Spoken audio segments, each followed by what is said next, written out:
Hey guys, welcome back. This is History of Futurama Season 5, Episode 3 of my show, which is also going to be about Episode 3. Now, Episode 3 is known as The Route of All Evil, but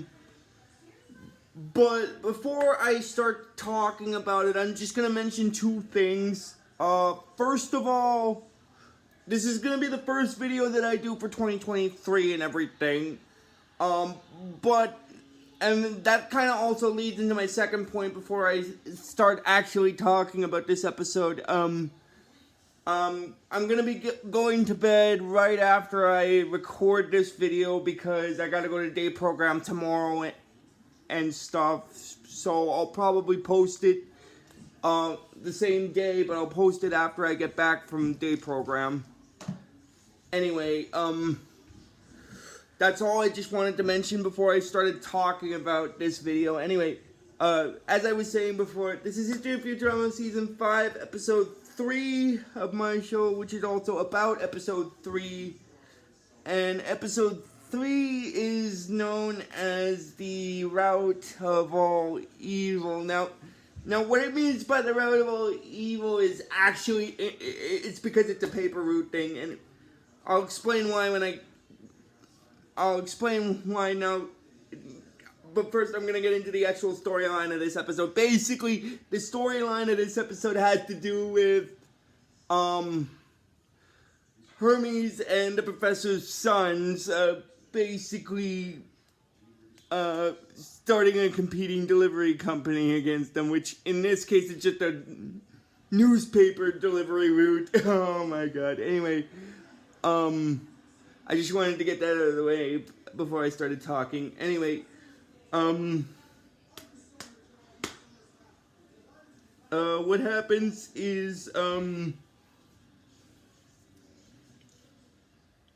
way this episode first starts off, I believe, if I'm remembering correctly, I'm sorry if it sounds like I'm saying, it's mainly because I haven't done any videos for a while, you guys, anyway, but anyway,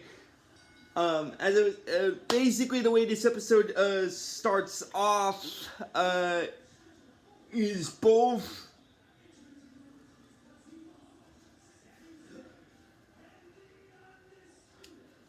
is Bender, Fry, and Leela are at the liquor store, essentially trying to buy different brands of liquor, and then basically Bender and Fry get into an argument, like a little bit of a minor argument. Well,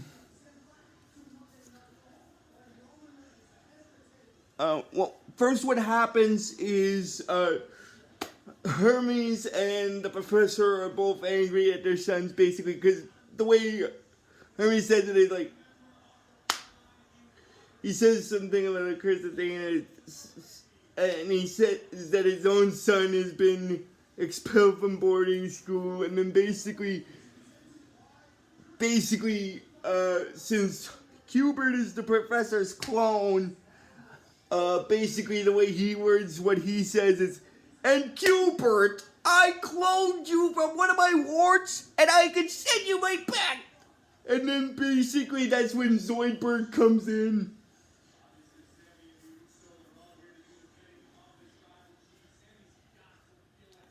Well, actually, basically, as I was saying with Fry and Leela and Bender, after Bender and Fry got into a little bit of an argument over the type of alcohol to drink, Leela makes the suggestion to basically brew their own beer, and then when Bender overhears that part, he's astounded by it, and then that they can do that, and then basically Leela basically explains to Bender that the kids at the orphanarium always did it all the time, basically, which, in hindsight, since they were orphans and they didn't have any money and stuff, it made sense for them to try to brew their own liquor and stuff instead of buying it from the store. Anyway, I just wanted to get that part of it out of the way because it leads into the little side story with Bender and Fry and Leela anyway. But anyway, getting back into what I was saying with Hermes and the Professor, as I said before, they were getting angry with their sons about that, and then the Professor, after Hermes is angry with Dwight about them being expelled from boarding school, basically, as I said, basically the Professor threatens Qubert by threatening him to be turned back into the wart that he grew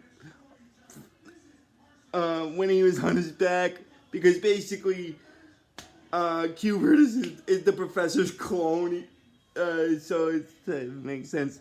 And then that's when Zoidberg comes in and he's like, "What's going on? Is this angry yelling or busted hearing aid yelling?" And then basically, oh my god, this is the funny part of it. This is the funny part. Oh my god.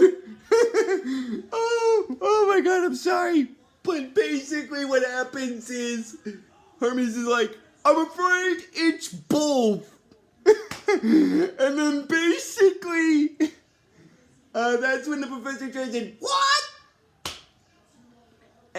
But then La Barbara is basically trying to calm them all down so that Qubert and Dwight can explain themselves. Oh my god. Anyway, basically what happens is, Dwight claims that what they did was self-defense, and he tells them to just look at this letter the principal said, and he basically puts the letter into the TV or like into the computer, because apparently one of the technologies that's in the future in this series is the things that are written down on paper, which I don't really think if this is accurate, but it can also be shown as a videotape kind of thing. Anyway, and basically the reason why they were expelled was because they got into this fight with a blob-like character named Brett Blob, who is essentially the school bully, basically. It happened when they were in science class. I'm going to get into the context of it. Basically, what happened was they had just finished making a miniature black hole, and then after they got into a little bit of an argument with Brett about that, and then he accidentally, in retaliation for what he, as his way of picking on them, he takes their lunch boxes and throws them into the black hole, and then basically, that's when Qubert snaps and tells Brett Blob that he's condensed their lunches to a singularity for the last time, and then he tells Dwight for them to salt him, basically, and by salt him he doesn't mean a salt, like, he means like with a real salt, like, you know, from like one of those salt and pepper shakers, you know, basically, so they used the salt to turn his liquefied form into his solid blob form into liquid form, essentially, and then he basically threatens them by saying, "When I re-solidify, I'm going to throw you into a world of goop." And then basically, after that, that's where the letter video ends, and then basically Qubert explains that that bully started it when he condensed their lunches in the black hole, and he knew that they couldn't beat them. He knew they couldn't beat him with brawn, so they used their brains instead. And then basically the Professor's like, "I warned you about using those things." Oh my god, which is hilarious. Oh, and the part about this that's even more funny is that at the beginning part of it, when Zoidberg comes in, when he hears the yelling, he's like, "What's going on? Is this angry yelling or busted hearing aid yelling?" And then basically I'm just backtracking here because this, I forgot to mention it, but I'm bringing it up now. Well, actually, I did mention it, but I forgot to mention how funny it is. Oh, but anyway, basically, when Zoidberg comes in, he's like, he mentions, what's going on? Is this angry yelling or busted hearing aid yelling? And then the Hermes is like, I'm afraid it's both. And then the professor's like, what? Oh my god. I don't know if he has a busted hearing aid or anything, or if maybe his hearing aid is set to silent or something. But in the context of the situation in the episode, oh my god, that just makes it hilarious. Anyway, basically what happens is,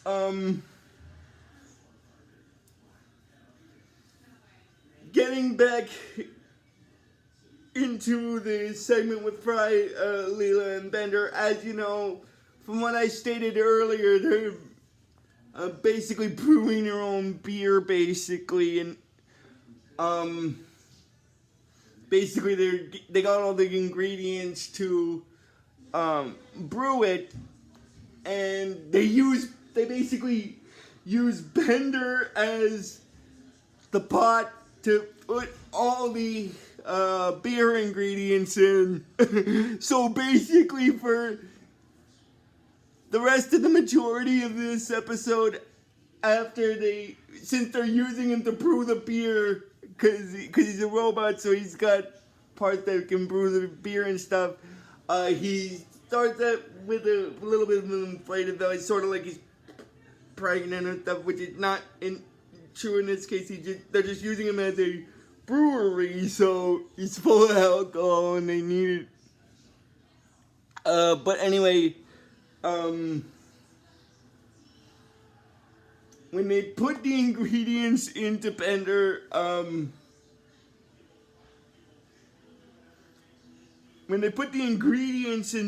basically, after Leela puts the other ingredients in, she mentions about adding the yeast, and then when Bender hears that, he's like, yeast? You mean I'll have little organisms growing inside me? Oh, it's so beautiful. And then basically, because after they put the other ingredients in, he started to froth a little bit, and the mixture picked up his natural robot flavorings and stuff. Anyway,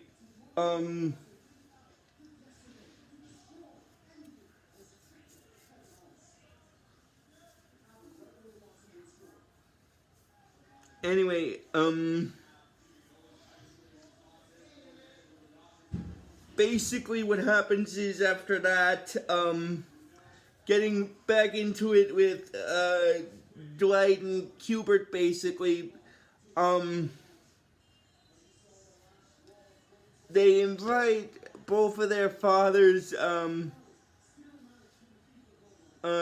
basically, well, speaking of Dwight and Qubert, what happens is, in a side story, basically, well, as a part of their storyline in this episode, the professor is showing them around the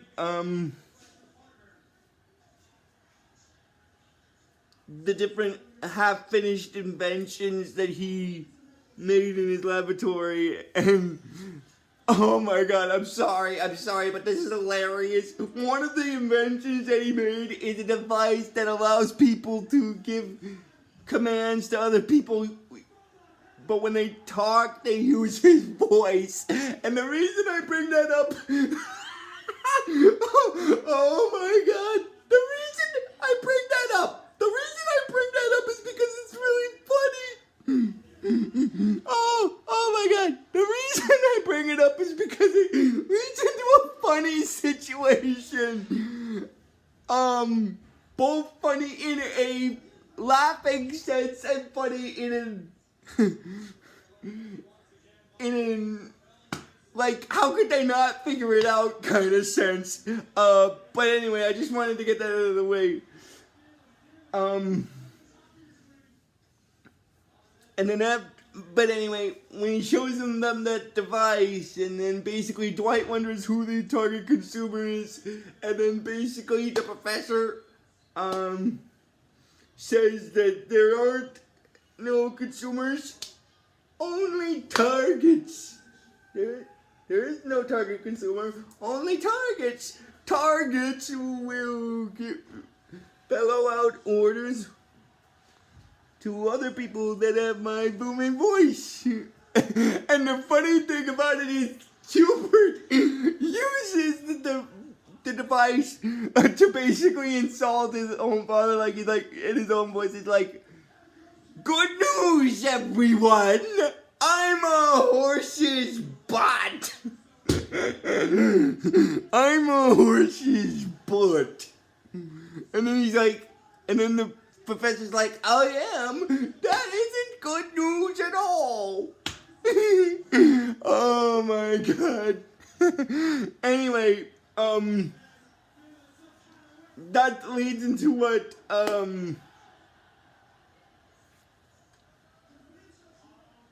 Dwight mentions about who the target consumer is, and then basically the professor mentions that there is no target consumer, only targets that will bellow out commands to other people with the booming sound of his voice, and he's saying in his own voice, which the device also translated into his voice. "Now quit bothering me, you confounded scoundrels!" And the reason I brought that up, the reason I brought the scene with that machine up is because it's gonna play a part in a funny little misunderstanding involving Dwight and Qubert and Fry, Bender, and Leela, because basically what happens is basically the two of them basically use the device to play a prank on them. Basically, they take the device and contact the crew, and send them essentially on a fake pizza delivery. Now, this is the part of it that I don't understand, that they didn't figure it out sooner, because basically what happens is the way they say it is like, "This is Professor Farnsworth. I have a mission for you and your dumb crew. You must deliver a pizza to Dog Do 8. A planet at the edge of the universe." Oh my god. Oh, that's not even leading into the that's the first part of it that makes it funny, but the second part is even funnier, because basically what Qubert says as in Farnsworth's voice is like, "Sorry I can't be there to see you off. I'm busy inventing useless junk." And then Dwight is like, "And I smell bad." Now, the reason why it's funny is because there's one thing I never actually understood from watching that scene when I watched it on television as a part of the Television at Night segment, and watching it on Disney Plus. How could they not figure it out that it wasn't really the professor talking the way? Because to me, two things. I'm just gonna mention two things here. The two giveaways to me that it's not really the professor that's talking to them. It's like the way they're wording this stuff. Like, "I have a message for you and your dumb crew. You must deliver a pizza to Dog Do 8, a planet at," well, for one, the professor in the message mentions that he has a mission for them, for Leela and her dumb crew. And then second, he mentions about sending them on a fake pizza delivery to a planet that doesn't exist, which is Dog Do 8 in this case, because as they later find out when they come back, the universe basically ends right after Dog Do 7. But that's not the part of it that makes me, that's not the part of it that that I really don't understand is the final part of what they say, before they send them on the fake pizza delivery is, not, sorry I can't be there to see you off. I'm busy inventing useless junk. And I smell bad. Oh my god. Now that's the part of it that, oh my god. That's the part of the story, that segment of the episode that I don't understand is how they didn't figure it out that it wasn't really the professor calling them. It was just Dwight and Qubert playing a practical joke on them, but they went along with it anyway. And the funny thing is, the way it happens is there's a time gap between when they send that message and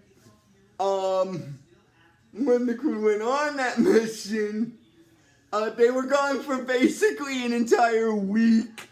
And then basically they come back and get really angry with Dwight and Qubert. And basically Leela tries to scold them a little bit. And she tells them that if they were her kids, they'd get a stern talking to from their father when he got back on one of those expensive business trips. And then basically when the professor hears that, he's like, oh bother, what have they done now?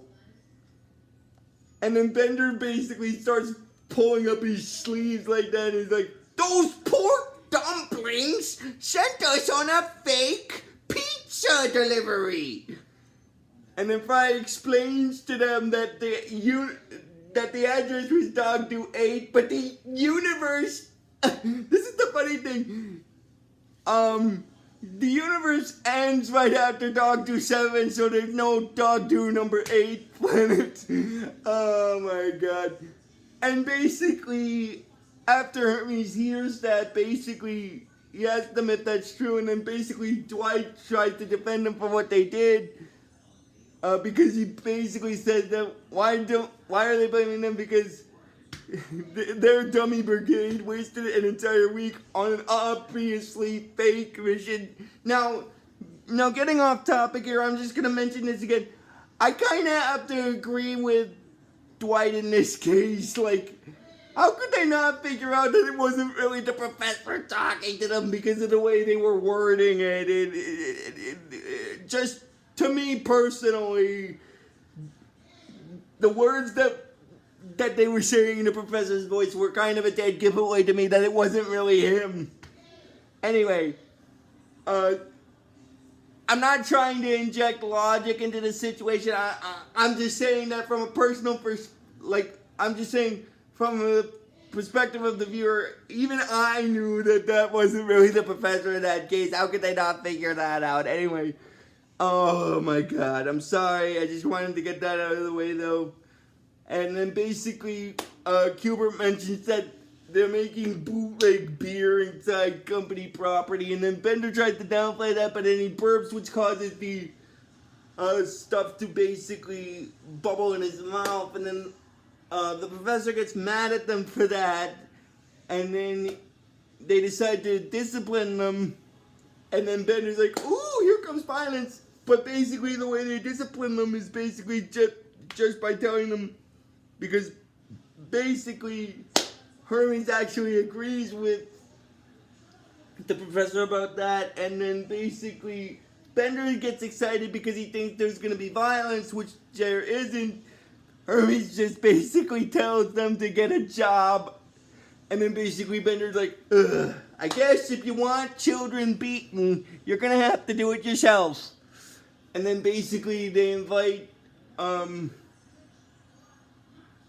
basically Dwight and Qubert basically bring their dads over to see the opening of their new company, which is the delivery company. Now in this case, as I stated at the beginning, the delivery company that they have started up is a paper route, and and basically the professor and Hermes realize that after they break the sign and stuff, and then after that they go on a bike basically after they get the papers, but then they try to avoid the professor after he gets both of them a kiss basically. And basically what happens is after they deliver the papers, they're wondering about if their dads are impressed, but they find out that they're not because of the fact that they don't have a business, like a conference table, stuff like that, like a normal business kind of stuff. And then basically after that, that's when Dwight mentions to Qubert that in order for them to impress them, they have to crush them. So they decide to use the strategy that he calls Dwight Lightning, which basically what I'm just gonna get into explaining the rest of this part because it leads into it anyway. Basically what happens with that is they basically take over the professor's building because of a technicality that he did a couple of years ago where he took a nap in a ditch in the park. Now I'm going to explain about that later. I just wanted to bring that up though now since I brought it up. Anyway, basically what happens is, now getting back into it, when they first originally start delivering the papers after the guy brings them, I'm just backtracking here before I finish it because I'm getting pretty close to the end of the episode anyway. After a little montage, after they deliver the papers, and they see Brett Blob and they accidentally break his window when they bring him the paper, and then basically, no, the reason I'm bringing that up is because that leads into the thing that's gonna happen with them, and then basically with them going back with their fathers and stuff, and then basically what happens is after that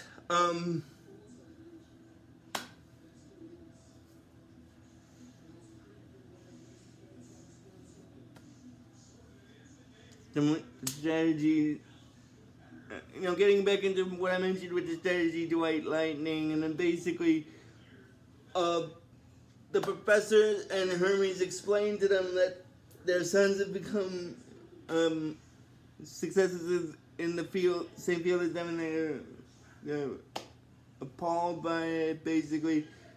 But basically, after they try to explain it, basically what happens is, Leela's like, she tells them that she doesn't know how to explain this, so she'll just let Fry blurt it out randomly, and he basically blurts out to them randomly that they don't work for them anymore, and the reason why they don't work for them is because Dwight and Qubert made them a better offer, which makes them paperboys.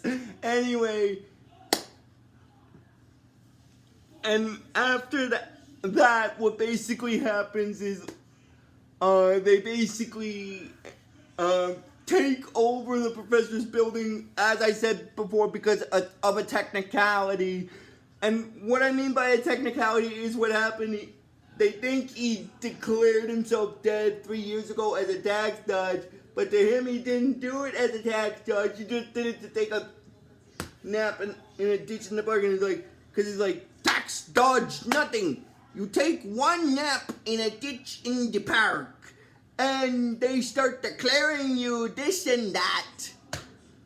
Anyway, basically Qubert does mention that either way, because of that technicality, he technically inherits the professor's building and his spaceship. So basically, because of that, Planet Express Delivery Company is rebranded to Awesome Express, the newspaper delivery. And then basically Hermes gets angry with them about that because he's like, you rotten kids! But then he inquires as to if they're hiring, and then Dwight tells him no, and then he says the rotten kids thing again. And then basically what happens is in the next scene, they basically repaint, the, Planet Express ship red to match their company's logo and stuff. And then basically what happens, now I'm just gonna backtrack to when they did that montage of them delivering papers, because the montage actually ties into what's gonna happen near the end of the episode. Anyway, basically what happened was while they were delivering papers, they came upon Brett Blob, and basically they gave him the paper, but throwing it at his house window, basically breaking the glass. And that was a week before the rest of this segment of the episode. Anyway, I just wanted to backtrack there because I'm kind of getting close to the end of the episode anyway.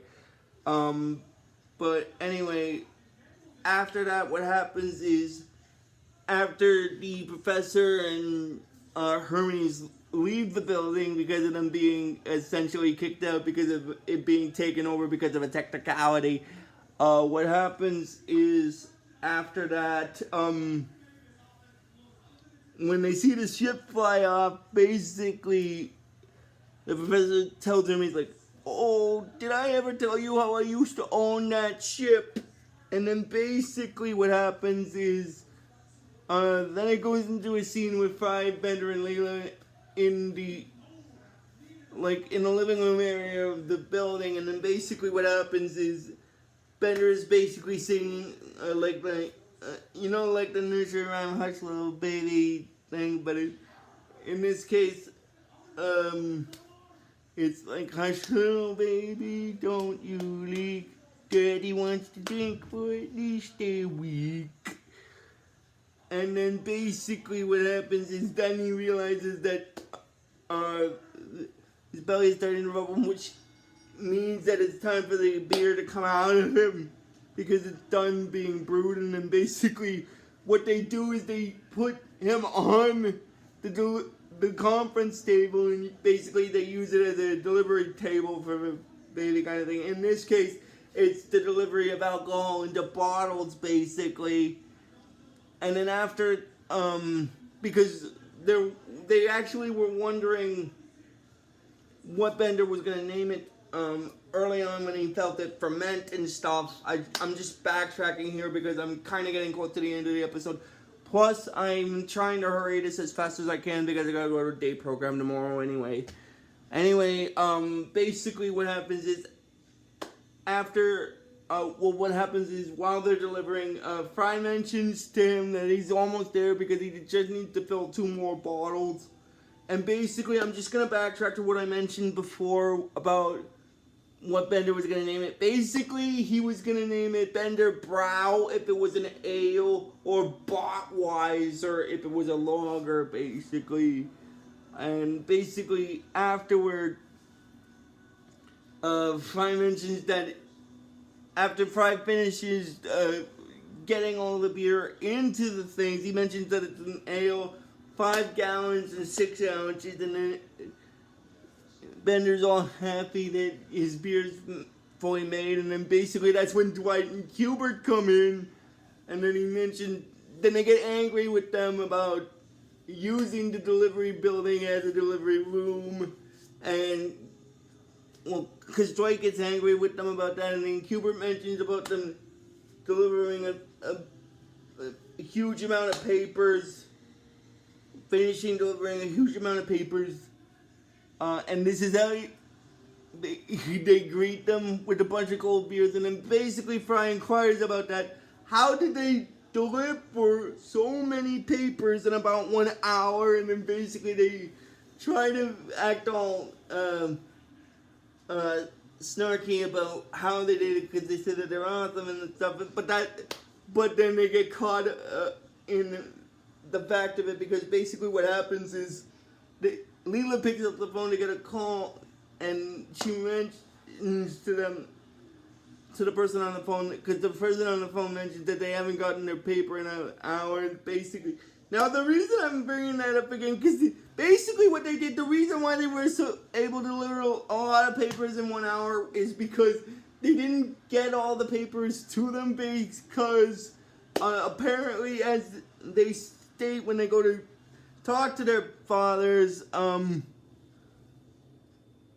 they agreed to take on more papers than they could handle, and then basically, Qubert, that's Dwight that mentions that, and Qubert said that they couldn't handle them, so they started,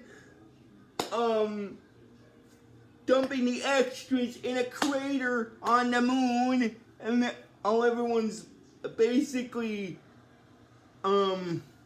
yelling at them about their missing papers, and they don't know what to do. And then basically the professor and Hermes laugh, and they asked them why they did all this, and then Dwight said that they just wanted them to be proud of them, and then Hermes is like, proud of you? You ruined us with sleazy business practices, and with a total disregard for human decency. Of course we're proud of you. And then basically, the professor basically agrees with them about that and mentions that damn right they are. And then he said that they should go do some father-son weaseling out of this. So basically they take the ship to the crater on the moon where Dwight and Qubert had stashed the papers. And then basically the professor brings out this net and he's like, good thing I had this net installed for catching giraffes.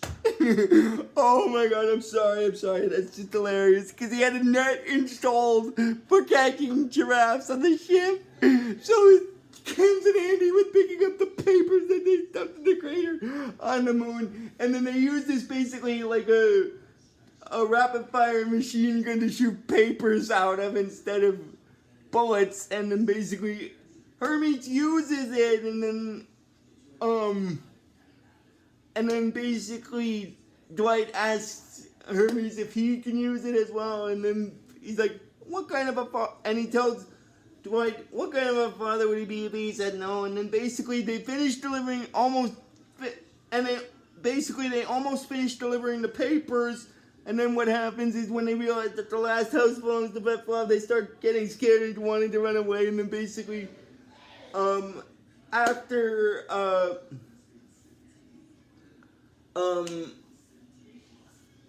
Qubert mentions about what boy he is, he also mentions that last week when they were delivering papers, they sort of broke his family's window, broke the window in his house.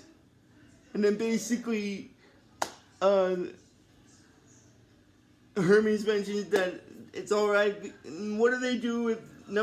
They break someone's window, and then basically what happens is they wonder if they had to pay for it, and then Hermes mentions that they have to apologize, and then basically what happens is they go to Brett's house and they ring the doorbell, and that's when Brett Blob comes in and he's like, I thought I heard the doorbell, but I see it was the doorbell.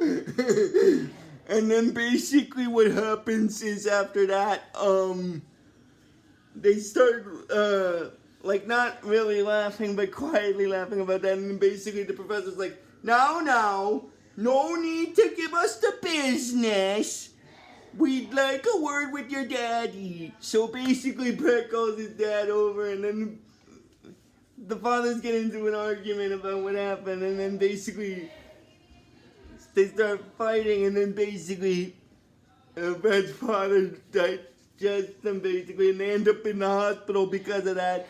And then basically what happens is after that, when his father comes to see them in the hospital, they get scared because they think that he's there to finish them off, and both Hermes and the professor get scared because the professor's like, he's come to finish the job, somebody tosses me out the window. And then basically he tries to explain that he didn't mean to do what he did back at the house. He basically tries to apologize because basically he's telling them that he's just been under a lot of stress at the plant because they're bringing in computers to improve productivity. And basically he mentions that that's not really a good excuse for how he acted but he mentions to his son that the boy needs to see that real men, his son needs to see that real men solve their problems with words and not violence. So if they can accept his apology, he's hoping they can put this whole embarrassing incident behind them. So they basically do, and then basically what happens is, speaking of that, when they were in the hospital segment, I'm just backtracking here because I'm nearing the end of the episode anyway. When they go to hug them, they still feel pain because they're still in full body casts. Oh my god, I'm sorry. I just wanted to backtrack to that anyway.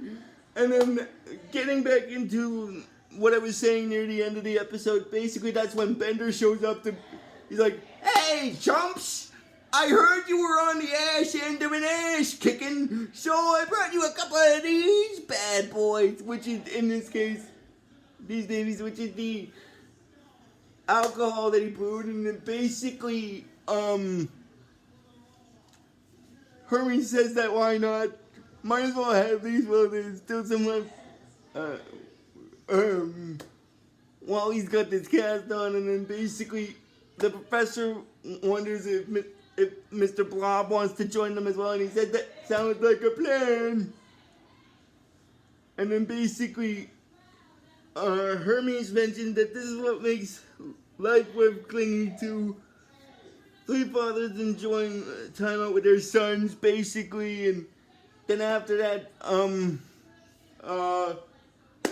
the professor mentions that it seems they've taught their boys a valuable lesson. Manner Blob, it's inside the castle, and the way this episode ends is Dwight and Qubert are actually inside Brett Blob, and that's basically where this episode stops. So if you guys like this video when I post it, I am probably going to post it tomorrow, after I get back from day program. But until then, guys, like I always tell you with this, just please give this video the real best you guys can when it's up, and I'll see you guys next time. And like I always tell you with this series, fun on a bun.